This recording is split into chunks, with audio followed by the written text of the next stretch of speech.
"You were just my safe choice until this weekend," she said at our reunion. So I handed her the keys and left. Now he's blocked her, and she's begging at my door.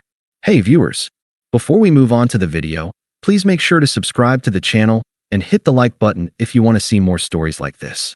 Thanks. I never thought I'd be the kind of guy who got blindsided at a college reunion. If you'd asked me a month ago what my biggest worry was, I would have said making sure my suit still fit or not getting stuck in some awkward small talk with people I hadn't seen in 10 years. Instead, that night turned into something I'll never forget, though not for the reasons I expected. My name's David. I'm 30, work in IT at a mid-sized firm, and live a pretty stable life. Some people would probably call it boring, but I've always valued consistency. I like knowing the bills are paid, the fridge has food, and there's gas in the car. I've been with my girlfriend, Lisa, for almost 4 years. She's smart, ambitious, and she has this way of making every room brighter when she walks in. At least, that's how I used to see her. When we met, Lisa was finishing grad school and working part-time at a coffee shop. Money was tight for her, so I picked up the slack. I covered rent for a few months, paid utilities, and made sure we didn't have to live off ramen. I never resented it. I wanted to help her chase her dreams. She got a decent marketing job not long after graduation, and I figured all those sacrifices were worth it. Heading into the reunion, I was proud. We'd built a life together. I wasn't rich, but I was steady. I thought she appreciated that. Truth is, I was even thinking about proposing soon. The idea of showing up with her on my arm at the reunion, the woman I'd stood by through thick and thin, felt like proof I'd won adulthood in some way. The night of the reunion, we were driving over in my car, a simple Honda Civic that's never given me trouble. Lisa was scrolling through her phone, adjusting her makeup in the front camera between texts. "You're quiet," she said, finally looking up. "Just thinking," I replied, keeping my eyes on the road. "About what?" "About seeing everyone again. 10 years feels like a lifetime. Feels like yesterday, too." She smirked. "Don't get too nostalgic. People change. Most of them probably don't even remember you." That stung a little, but I laughed it off. "Thanks for the pep talk." She leaned back, crossing her arms. "I just don't want you to go in expecting some movie moment. Reunions aren't like that. Honestly, you'll probably hate it." "I don't think so," I said. "It'll be good to catch up." She gave me this half smile, the kind that wasn't really a smile at all. "You're so predictable, David. You always think things will turn out fine." There was an edge in her voice I didn't like. I glanced at her, but didn't bite. Better than walking in expecting the worst, isn't it? Maybe. Or maybe it means you never push for more. I didn't know what she meant by more, but the way she said it left me with a knot in my stomach. I brushed it off, focusing on the road, but something about her tone felt off. When we pulled up outside the venue, a rented banquet hall near campus, Lisa straightened in her seat and reapplied her lipstick. "Okay," she said, finally sounding cheerful. "Let's go see how everyone's turned out." I smiled, though inside I still felt unsettled. If I'd known what was coming, I might have turned the car around right there. Walking into that banquet hall was like stepping into a time capsule. Same banners with the school colors, same smell of cheap buffet food, and clusters of people huddled together, laughing too loud like they were trying to prove they hadn't aged a day. Lisa slipped her hand through my arm, her smile wide and bright. For a moment, I felt proud again. This was my girlfriend, and I wanted people to see us together. The first hour wasn't bad. We said hello to a few classmates, traded stories about jobs, marriages, kids. People were surprised at how stable I'd turned out. "You were always the calm one," someone said, clapping me on the back. Lisa laughed at that. "Calm," she repeated, sipping her wine. "That's David. Reliable. Predictable." Her tone had that same edge I heard in the car. A couple people chuckled awkwardly. I smiled politely and changed the subject, but I felt the words hang in the air. Then he walked in, Mark. I recognized him instantly. He'd been the golden boy back in college. Star athlete, loud personality, always had people orbiting around him. He hadn't changed much. Still tall, still loud, still carrying himself like the room belonged to him. Lisa's whole face lit up. "Mark," she gasped. He turned, grinned, and they hugged like long-lost lovers. "Lisa," he said, holding her by the shoulders. "You look incredible. Wow, it's been what, 10 years?" "Too long," she said, glowing. Then, almost as an afterthought, she gestured toward me. This is David, my boyfriend. He's steady. Steady. Like I was a chair or a used car. Mark gave me a quick handshake. Hey man, good to meet you. Then his attention went straight back to her. The rest of the night, I may as well have been invisible. Lisa hung on every word he said. They reminisced about college parties, professors, even inside jokes I'd never heard before. She laughed louder than I'd ever seen her laugh with me. At one point, she leaned in close to Mark and said, not quite whispering, I always thought you'd move to New York and we'd end up together there. I froze. Did she really just say that in front of me? Mark chuckled awkwardly. Yeah, well, life takes you places. He didn't seem interested in pushing it further, but Lisa wasn't done. Later, after a couple glasses of wine, she pulled me into a circle with some of her old friends. Her cheeks were flushed, her voice a little too loud. You know what's funny? She said, holding her glass high like she was making a toast. David's always been the safe one. The guy you settle down with. But sometimes, safe is just safe. The group laughed nervously. I felt heat rise in my chest, but I stayed silent. Then came the line that carved itself into my memory. She turned to me, eyes glassy but voice sharp. Honestly, David, you were just my safe choice until this weekend. I mean, look at Mark. She gestured toward him, grinning. He's always been my dream. You've been stable. But come on, don't you want me to have passion too? The table went dead quiet. Someone muttered, Lisa. But she just took another sip of wine, like she hadn't just gutted me in front of half the room. I looked at her. Then at Mark, who suddenly looked uncomfortable. My heart was pounding, but my hands were steady. I reached into my pocket, pulled out the car keys, and set them on the table in front of her. You can find your own way home, I said quietly. No yelling, no scene, just that. I turned and walked out, leaving her frozen, mouth open, the room buzzing behind me. The night air hit me like a wave, cool and sharp. For the first time in years, I felt completely awake. The drive home that night was the quietest one I'd ever taken. Not because Lisa was with me. She wasn't.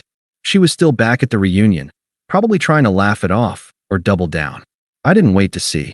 I walked out, got a ride from a friend, and left her with the keys sitting on the table where I'd dropped them.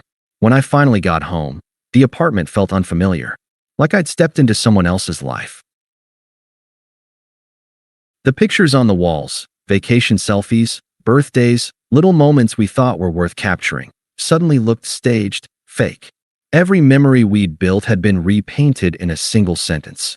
You were just my safe choice until this weekend. I sat on the couch in the dark, phone buzzing in my pocket. Lisa's name lit up the screen. I let it go to voicemail. Then another call. And another. I set the phone face down and stared at the ceiling, listening to the silence. It was a strange kind of pain, less like being stabbed, more like realizing the house you thought you'd built was just cardboard and tape. The next morning, there were texts. Lisa. David.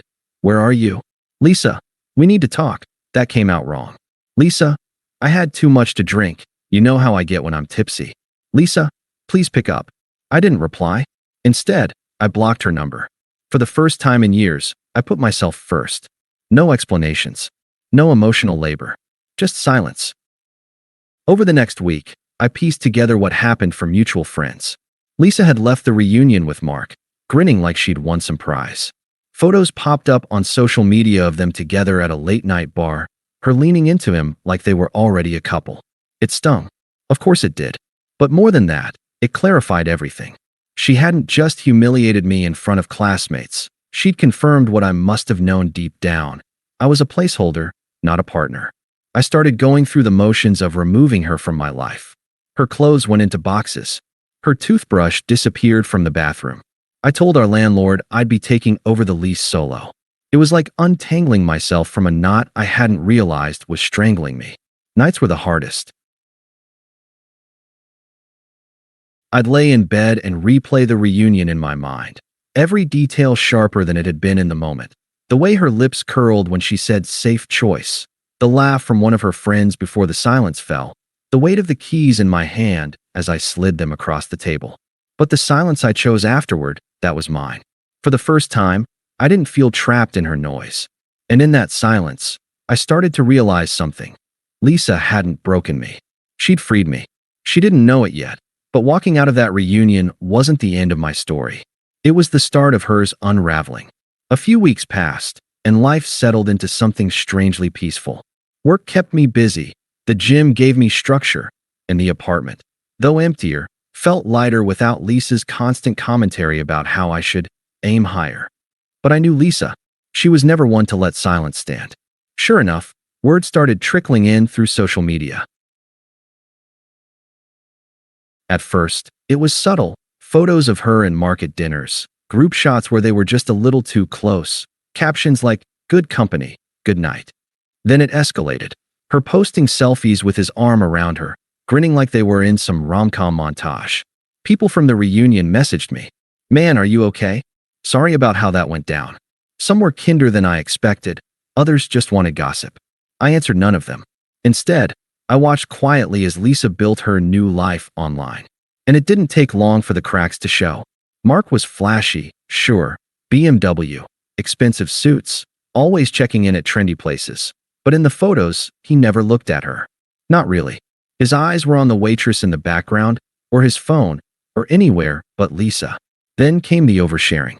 Lisa posted about how real love means passion and never settling for safe choices again. Her captions read like thinly veiled jabs at me. I didn't rise to the bait. I just muted her accounts and kept moving forward. But I didn't have to keep tabs. Other people were more than happy to send updates. One coworker of hers apparently mentioned, loudly, at a happy hour, that Lisa was already complaining about Mark's commitment issues. He didn't like staying over. He didn't answer texts right away. He kept his weekends flexible. In other words, Mark was treating Lisa like a side option. One night, I got an email from her. No subject line, just a wall of text. "David, I know I hurt you, but you don't understand. Things with Mark aren't what I thought they'd be. He's not serious. He's fun, but he's not stable like you. I miss how calm you made my life feel. I don't know why I said what I said. Please just let me explain." I read it once, closed the tab, and never replied. Because by then, I'd realized the truth. I wasn't her safe choice. I was her anchor, and she only noticed its value after she cut the rope. What she didn't know was that my silence wasn't temporary. It was permanent. And while she was chasing passion, I was already finding something better. Something real. Lisa's unraveling wasn't dramatic at first. It was slow, visible only if you knew where to look.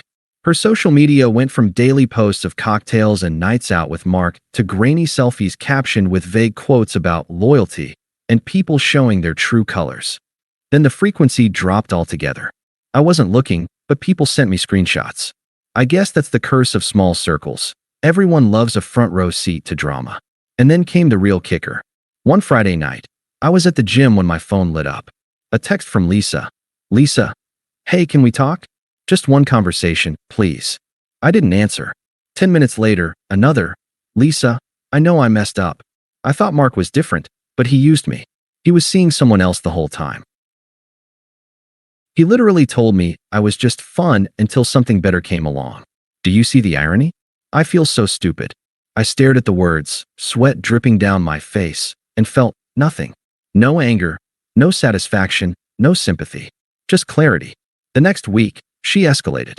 She showed up outside my building one night. When I came home, she was leaning against the wall, eyes red, trying to smile. "David, please. Just give me 5 minutes. You don't understand. Mark isn't who I thought he was. He played me. I cut her off. "Lisa, this isn't my problem anymore."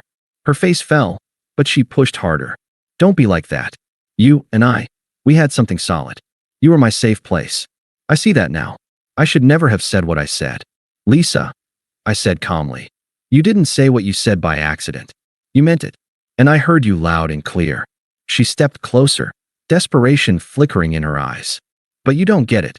He dumped me at a restaurant. In front of everyone. He called me his experiment. David, I need you."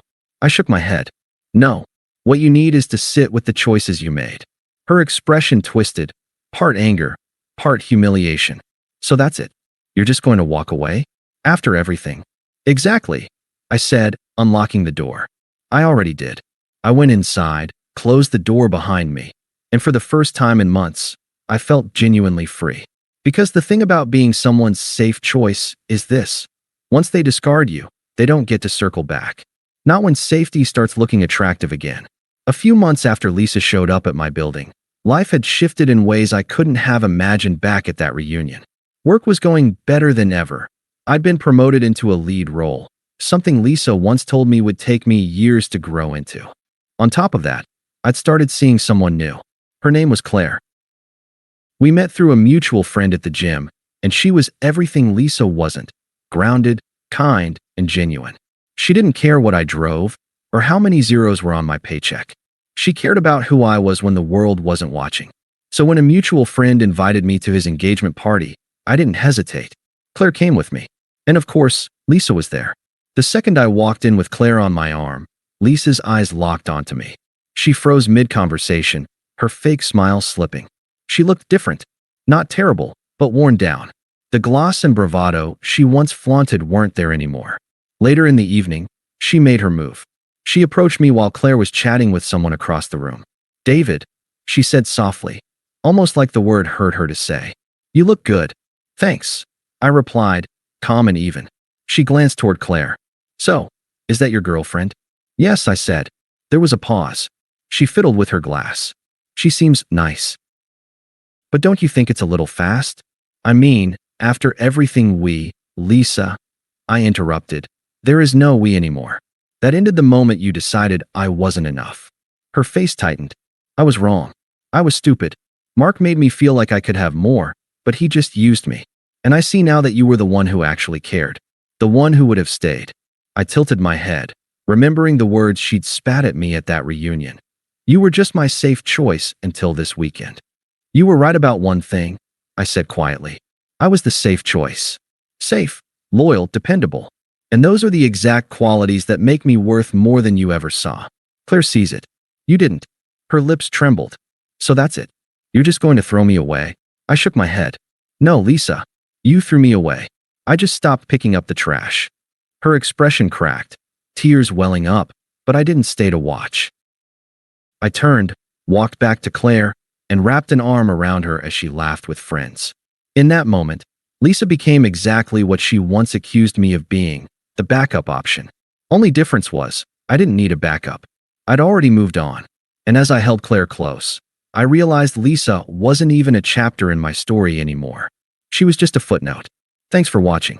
Make sure to subscribe to the channel and hit the like button. What do you think about this story? Share it in the comments.